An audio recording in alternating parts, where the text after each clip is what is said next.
The massive alien warship hung in space like a predator waiting to strike. Commander Zextar of the Dominion fleet watched his tactical display with satisfaction.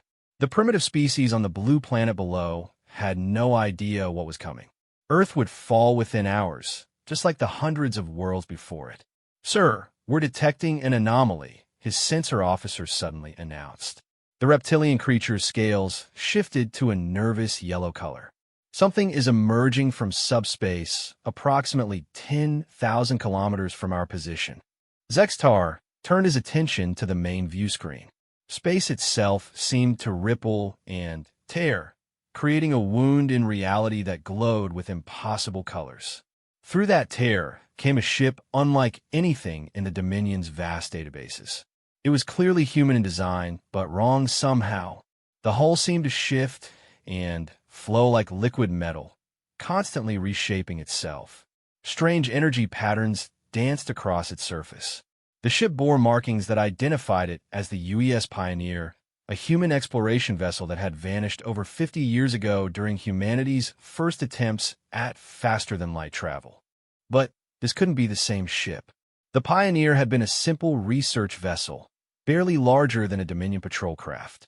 What emerged from the subspace rift was something else entirely. Impossible, Sextar muttered. His tactical officer was already running scans, but the readings made no sense. The ship's energy signature was off the charts, showing power levels that should have torn any vessel apart. More disturbing were the dimensional readings. The Pioneer seemed to exist in multiple realities simultaneously. A communication channel opened without any action from the Dominion's communication officer. The image that appeared on screen showed a human male, but his eyes held a depth that spoke of experiencing things beyond normal comprehension. Captain Marcus Chun, according to the identification data that accompanied the transmission. "Dominion Fleet," Chun said, his voice carrying an odd resonance. "You have exactly one opportunity to withdraw from Earth space. We've been gone a long time, but Earth is still our home. We won't let you harm it." Zextar's mandibles clicked in amusement. One ship against his entire armada. The humans had clearly gone insane during their journey. "This is Supreme Commander Zextar of the Galactic Dominion. You are vastly outnumbered. Surrender now, and we might show mercy to your species." Chen's expression didn't change. "You don't understand what we've become, what we've learned. The Pioneer didn't just travel through space, Commander. We traveled through dimensions, through time itself. We've seen the birth and death of universes. We've learned from civilizations so advanced that your Dominion would seem like insects to them." The human captain raised his hand, and the space around the Pioneer began to warp.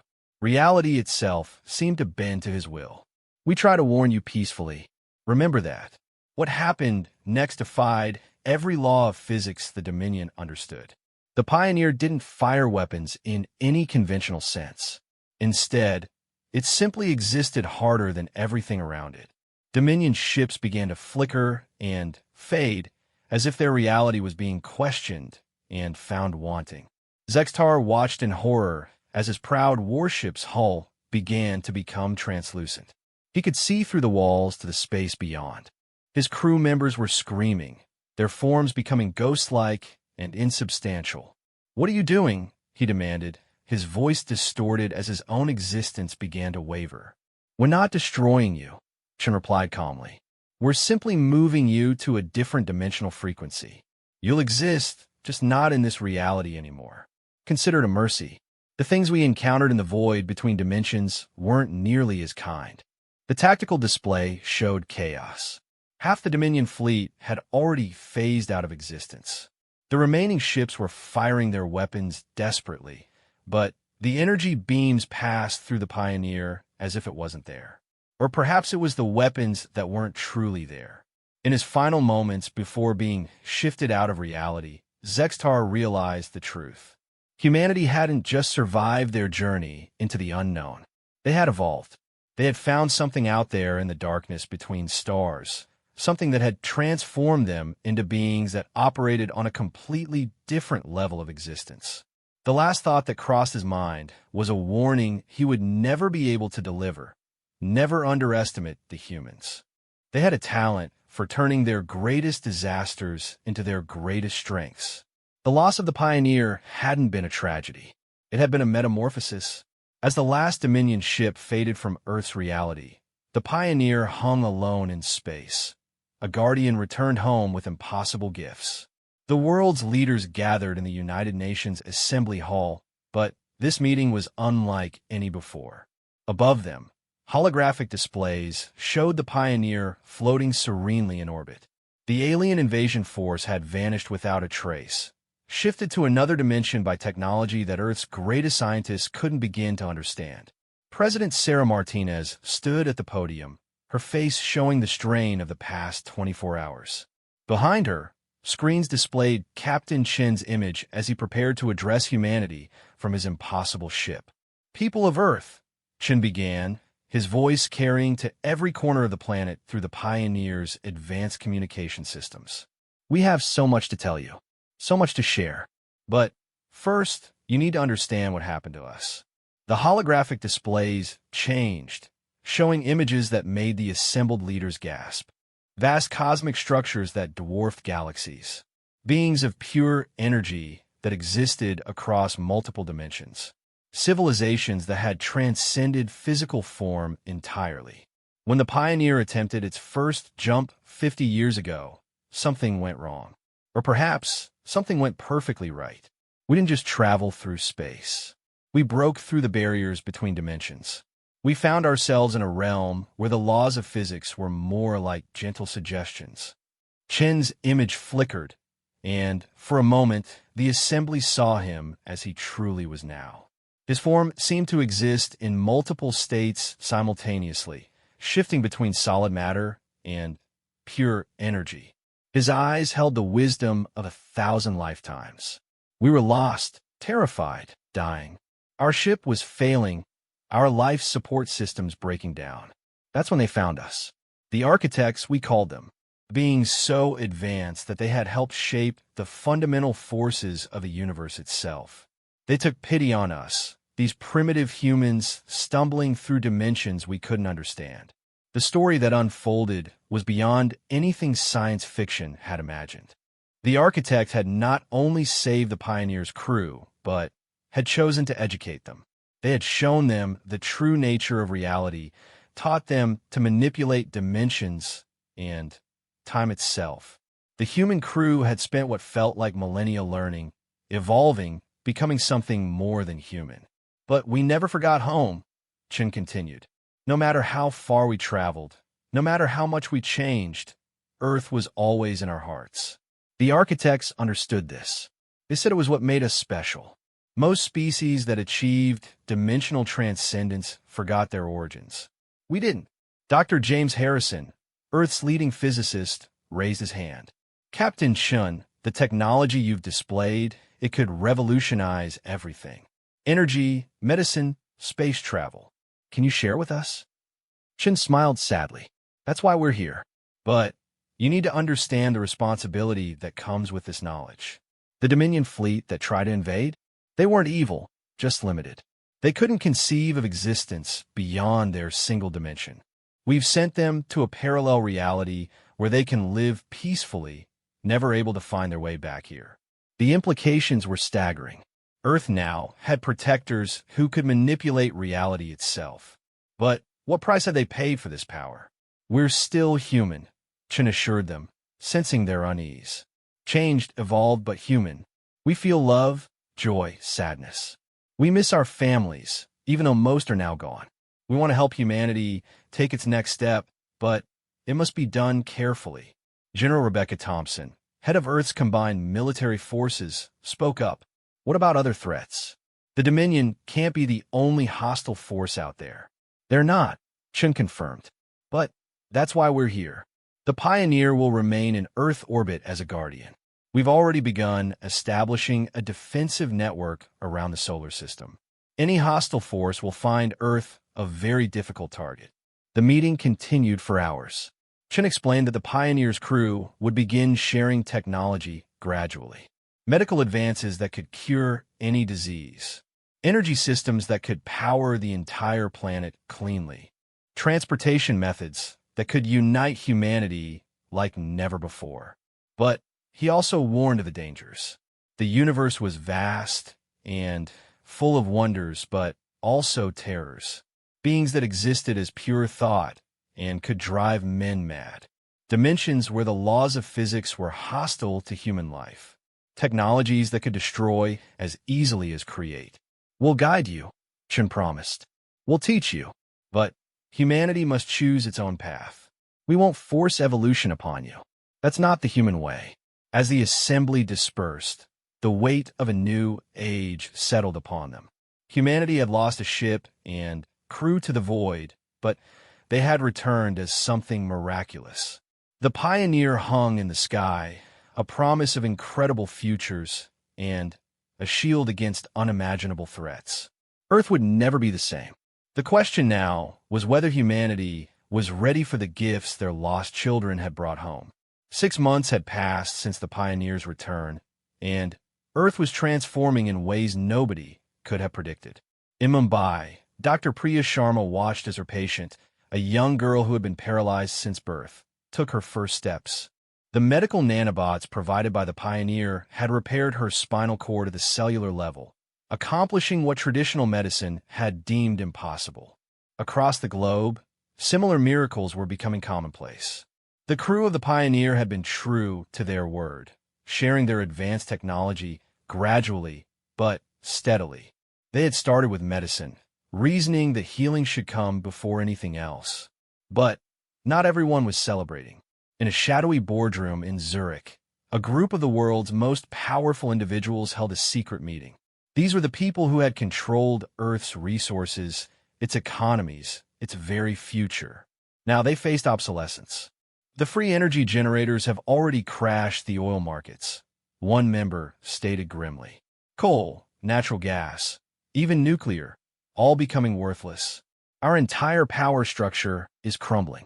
Another added, the medical advances are even worse for our bottom line.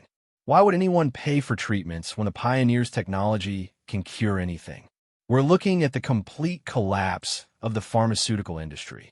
Their leader, a man who had once wielded influence over entire nations, stood slowly. Then we must act. The Pioneer's crew may have advanced technology, but they're still human. They can still be manipulated, controlled, or if necessary, removed. Meanwhile, aboard the Pioneer, Captain Chen stood in what they called the Nexus Chamber. It was here that the ship's consciousness merged with its crew, where reality could be shaped by thought alone. He wasn't alone. The other survivors of the original crew were there, all 23 of them, their forms shifting between human and something more transcendent. They're planning something, Lieutenant Sarako reported, her consciousness touching thousands of data streams simultaneously. The old power structures are frightened. They see us as a threat to their control. Chen nodded sadly. We expected this. The architects warned us. Every civilization faces this crisis when it stands on the brink of transcendence. Those who profit from scarcity always resist abundance. Should we act? Asked Commander Torres, his form rippling with barely contained dimensional energy. No, Chen decided. Humanity must face this test on its own. We can protect them from external threats, but they must choose to overcome their internal ones. The conspiracy moved quickly. Using their vast resources, they hired mercenaries, bribed officials, and spread propaganda. Soon, protest movements began appearing, claiming the Pioneer's crew were no longer human, that they were alien infiltrators wearing human faces. Fear began to spread, carefully cultivated and directed. The crisis came to a head when a group of extremists, secretly funded by the Shadow Organization, attempted to destroy one of the new fusion reactors being built in Nevada. They had been told it was a weapon, a device that would strip humanity of its free will. Dr. Michael Chun, no relation to the captain, was working late at the facility when the attack came. He watched in horror as armed figures stormed the complex, planting explosives. If the reactor exploded, it wouldn't just destroy the facility. It would set back humanity's energy revolution by years. That's when something extraordinary happened. The people rose up. Workers at the facility, citizens from nearby towns, Even some of the local military personnel who had been ordered to stand down, they all came to defend the reactor. They had experienced the benefits of the new technology firsthand. Free energy meant warm homes, clean air, and a future for their children. The confrontation could have turned violent, but then the Pioneer acted, not with weapons or dimensional manipulation, but with truth. Every screen in a 100-mile radius suddenly showed the conspiracy laid bare. Secret recordings, financial transactions, the entire web of lies and manipulation was exposed for all to see. The extremists, realizing they had been used, laid down their weapons. The Shadow Organization found their assets frozen, their secrets revealed, their power evaporating like morning mist. Some fled, others faced justice, but their era had ended. Captain Chun appeared before the world once more, this time not from the Pioneer, but standing in the Nevada facility itself, having teleported down to prevent bloodshed. "This is why we couldn't simply give you everything at once," he explained to the global audience. "Technology without wisdom is dangerous. Power without responsibility is destructive. You had to choose as a species what path you would take." He smiled, and for a moment his form showed its true nature, a being of light and possibility. "You chose correctly. You chose cooperation over conflict, abundance over scarcity, hope over fear. Now, we can truly begin." The real transformation of Earth began that day.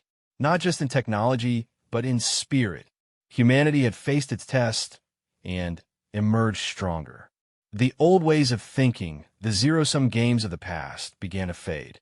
The Pioneer continued to orbit, a guardian and guide, but increasingly, it was Earth's own people who drove the change, who reached for the stars with their own hands.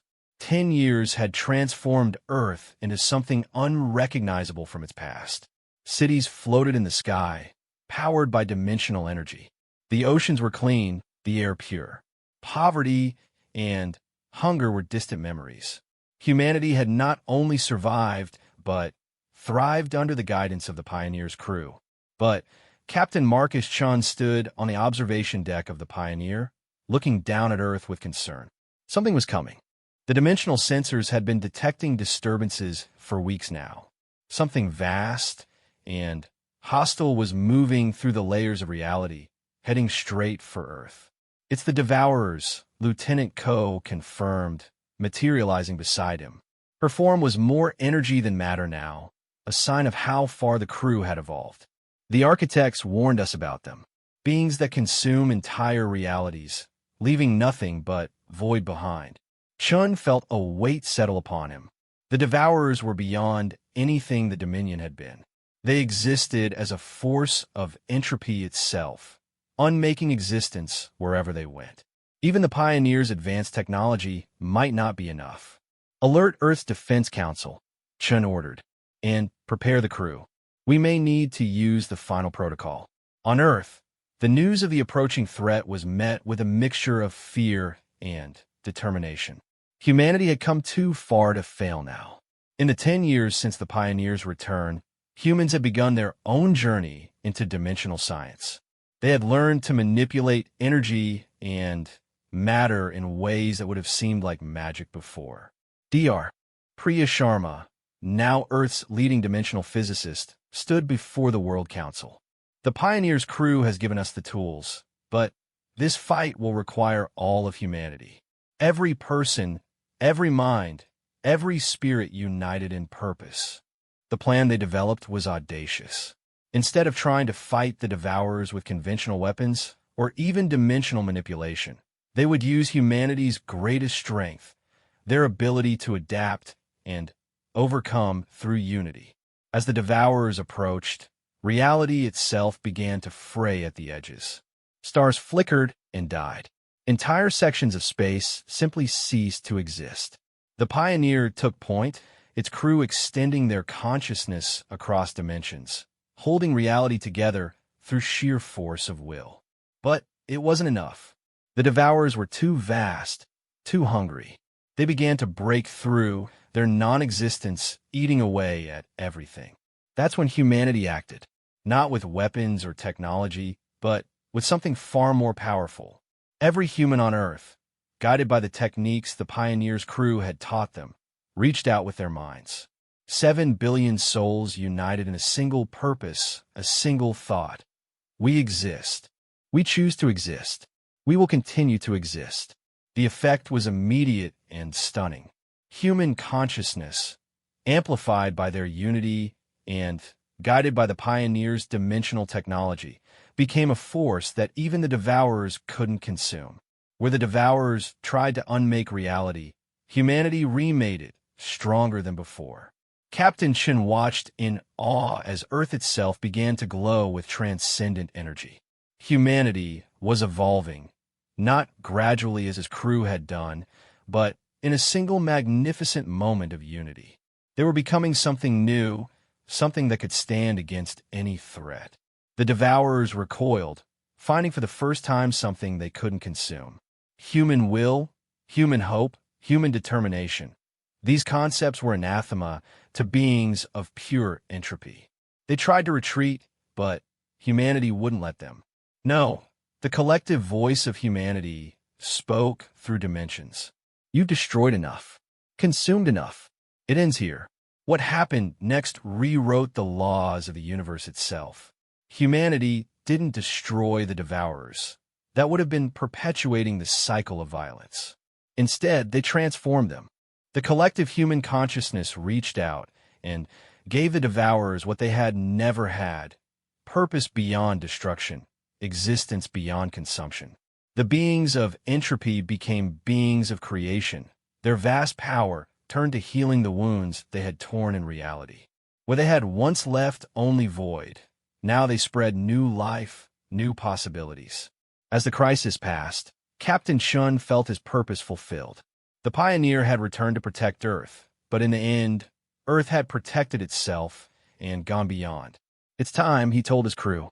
They had served as guides and guardians, but humanity no longer needed them in that role. The Pioneer didn't leave. Instead, it transformed one final time. The ship and its crew merged with Earth itself, becoming part of the planet's new consciousness. Their knowledge, their experiences, their love for their home became part of humanity's collective heritage.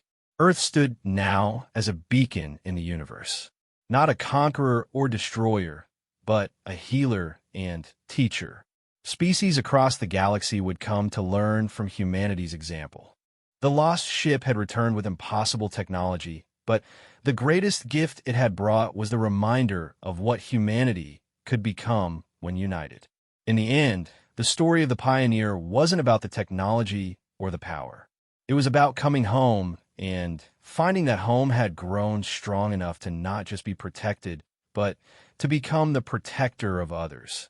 Humanity had taken its place among the stars, not through conquest, but through compassion and unity.